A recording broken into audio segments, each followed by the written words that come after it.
So they went out quickly and fled from the tomb, for they trembled and were amazed, and they said nothing to anyone, for they were afraid.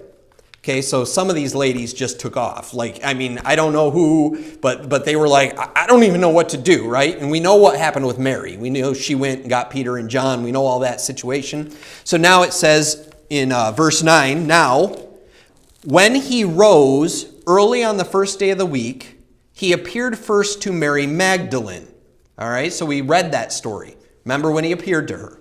First to her. Now, let's not miss this.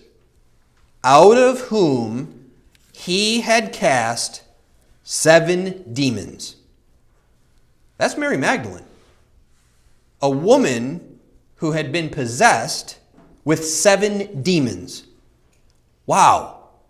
Now, I have met people in my life that I have wondered if they were or were not possessed of demons. I really did. I had authentic experiences with a couple of people in my life where I wondered, I wasn't sure. I don't have the authority to be able to say, I know this person is possessed. I know that I have not been given that ability. I do not have that. I can't judge someone that way. But there is specifically a couple of people, one of which ran as he was trembling when I brought up, we had talked the gospel for years, him and I, and he knows all kinds of things about the Bible, but he's schizophrenic. And he thinks that Nazis are poisoning his food, so I had to drive him to Ann Arbor so he could buy food from certain stores because the Nazis didn't know I drove him to Ann Arbor to get his food. And he was the Jewish offspring of Hitler and a secret lover who was a Jew. I mean, these are the stories he told of himself, okay? So you understand there were some issues. And he spoke of his dad taking his Bible and ripping it up and throwing it away, and he kept trying to read it, and he kept trying to learn it, and he learned all kinds of things about it. We'd have discussions. He had so much of it memorized, but every time we came to the gospel and what he needed to do with Jesus and who Jesus was, and he would get to a point where you'd see a change come over him, and he would stop, and he'd kind of start to shake, and he'd be like, I can't. I know what it says. I can't. And he'd scream it at me. And one time I saw him once before after that, but I thought it would be the last time I saw him. I said to him, listen, this could be the last time I see you. You know the gospel. You know what Jesus has done for you. You have the Bible almost memorized. You need to make a decision for Christ, and you know it. And he looked at me, and again, he started trembling. And he started shaking. It was out in front of the Genesee Valley Mall. I'll never forget it. I can still see the parking lot. We were over by the bus stop area. And he looked at me and he said, I can't. He yelled and he started running. Just took off down the road and just never looked back. I don't know what was going on. But man, it felt like there was an evil presence that was stopping him from ever turning that corner. Maybe it was just a sickness or whatever, but some sicknesses, you understand, we cannot dismiss that a third of the angels they've gone after Satan in his way. Satan is trying to set himself up as God. He's not a scary monster-looking guy with horns and a goatee and a pitchfork and dancing around flames. He is disguised as an angel of light, something beautiful. You know, when he fell, Lucifer, he looked at himself and realized, I'm one of the most beautiful angels there is. I should get a little credit here.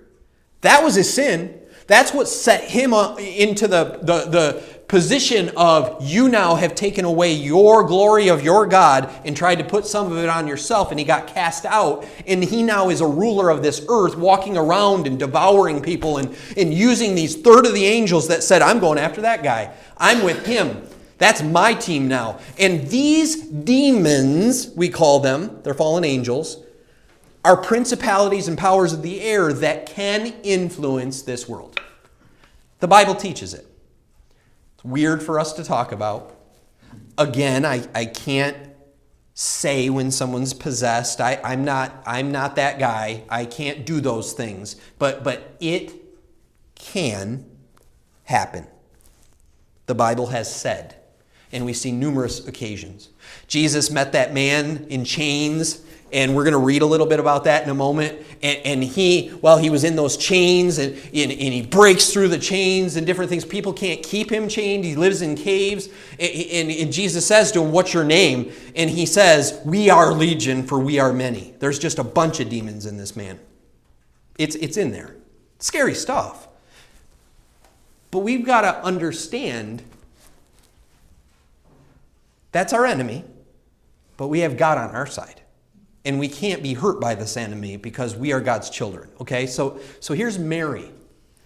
She had 7 demons in her.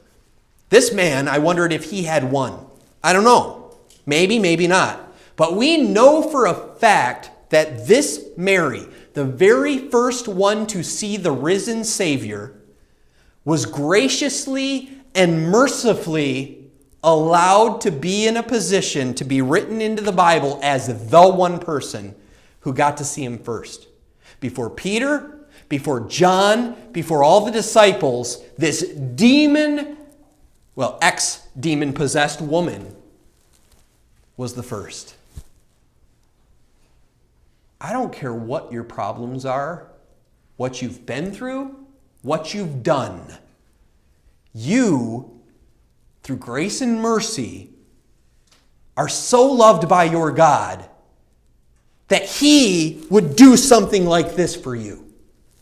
And He wanted us to see, listen, the first one I appeared to was demon-possessed with 7 demons. He wants us to know that. It's in His Word. You know why He wants us to know that? Because we keep thinking, I'm not good enough. I've done too much going on in my life. Boy, I don't know about you. As far as I know, I haven't been possessed by 7 demons. What an amazing thing. God uses murderers. God uses adulterers. God uses prostitutes. God uses the broken and remade. That's what this is about. I want us to wake up to the fact that we are as important as anyone else to our God because He loves us all equally. And He allows this 7 demon-possessed woman who He cast all those demons out of to be the first to see the resurrected Jesus. That's how much He loved her. He didn't hold her past in her face. Do Christians do that to you? They better quit. Do you hold things against other people who've sinned against you and you've said you've forgiven them? Look at this example of forgiveness and love. You have 7 demons. I'm going to let you be the first one to see me resurrected because through my grace and mercy, I've cleaned you, I've cleansed you, you love me, and I am absolutely in love back with you. What an amazing thing. And it says, she went and told those who had been with him as they mourned and wept. So they're still crying while she's celebrating. And when they heard that he was alive and had been seen by her, you ready? They did not believe. I wonder how they looked at this woman. I still wonder what they were thinking about this woman who had 7 demons at one time, what she must have looked like when she was in the midst of her possession. Like you've seen, disheveled hair and whatever. I don't know, but imagine. And I know when I see Jesus interact with demons in the Bible, there always seems to be convulsing. There seems to be like spitting. Like I don't know what it looked like when Mary was possessed by these 7 demons.